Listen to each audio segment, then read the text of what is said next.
மத்திய நிதியமைச்சர் நிர்மலா சீதாராமனை அதிமுக முன்னாள் அமைச்சர் செங்கோட்டையன் சந்தித்திருப்பதாக தகவல் வெளியாகியிருக்கிறது. இதேபோல் நாம் தமிழர் கட்சியின் தலைமை ஒருங்கிணைப்பாளர் சீமானும் நிர்மலா சீதாராமனை சந்தித்திருப்பதாகவும் தகவல் வெளியாகியிருக்கிறது.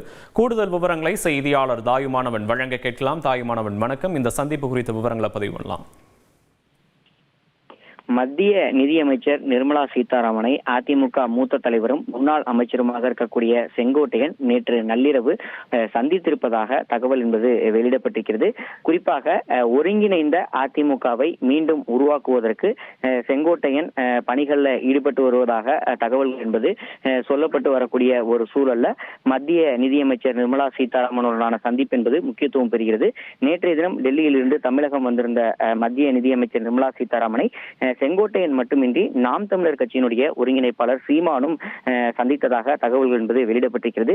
திரைமறைவில் அதிமுக, பாஜக, நாம் தமிழர், தேமுதிக உட்பட பல்வேறு கட்சிகளை ஒருங்கிணைத்து வருகின்ற 2026 சட்டமன்ற தேர்தலில் போட்டியிடுவதற்கு கூட்டணி அமைப்பதற்கு ஒரு வலுவான கூட்டணி அமைப்பது தொடர்பாக பேச்சுவார்த்தை என்பது நடைபெற்று வருவதாக தகவல்கள் என்பது வெளியிடப்பட்டிருந்த நிலையில் அதனை உறுதி செய்யக்கூடிய வகையில் இந்த சந்திப்பு என்பது இருந்திருப்பதாக அரசியல் நோக்கர்களால் சொல்லப்படுகிறது.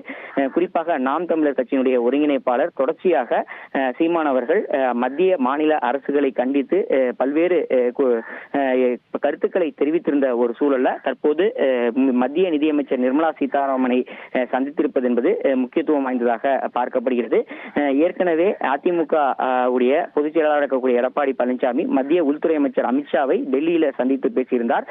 அந்த சந்திப்புல பல்வேறு கருத்துக்கள் முன்வைக்கப்பட்டிருந்ததாக சொல்லப்படுகிறது. குறிப்பா அதிமுக, பாஜக கூட்டணி அமைப்பு தொடர்பாக பல்வேறு நிபந்தனைகள் அதிமுக தரப்புல கோரப்பட்டிருந்ததாக சொல்லப்படுகிறது. அதுல குறிப்பாக கட்சியில் இருந்து விலகியவர்கள் யாரையுமே மீண்டும் கட்சிக்குள் இணைப்பதற்கு நிர்பந்திக்க கூடாது என்பன உள்ளிட்டவை எடப்பாடி பழனிசாமி தரப்புல சொல்லப்பட்டதாக சொல்லப்படுகிறது. இந்த ஒரு சூழல தான் செங்கோட்டையன் அவர்களை பொறுத்தமட்டில் தொடர்ச்சியாக எடப்பாடி பழனிசாமி அவர்களுடனான பேசுவதையோ அவரை பார்ப்பதற்கோ தவிர்த்த வண்ணம் இருக்கக்கூடிய ஒரு சூழல்ல செங்கோட்டையனை பொறுத்தமட்டில் அதிமுகவை ஒரு வலுவான கட்சியாக உருவாக்கக்கூடிய வகையில் மீண்டும் அணிகளை ஒருங்கிணைக்கக்கூடிய பணிகள்ல மறைமுகமாக ஈடுபட இருப்பதாக சொல்லப்பட்ட அந்த ஒரு சூழல்ல அதனை முன்னெடுக்கக்கூடிய வகையில் தனியே செங்கோட்டையன் அவர்கள் நிர்மலா சீதாராமனை சந்தித்திருக்கிறார். ஏற்கனவே டெல்லி சென்றிருந்த செங்கோட்டையன் நிர்மலா சீதாராமனை ஏற்கனவே ஒரு முறை சந்தித்திருந்த சூழல்ல தற்போது மீண்டும் ஒரு முறை இந்த சந்திப்பு நடைபெற்றிருப்பது முக்கியத்துவம் வாய்ந்ததாக பார்க்கப்படுகிறது. விவரங்களுக்கு நன்றி தாயுமானவன்.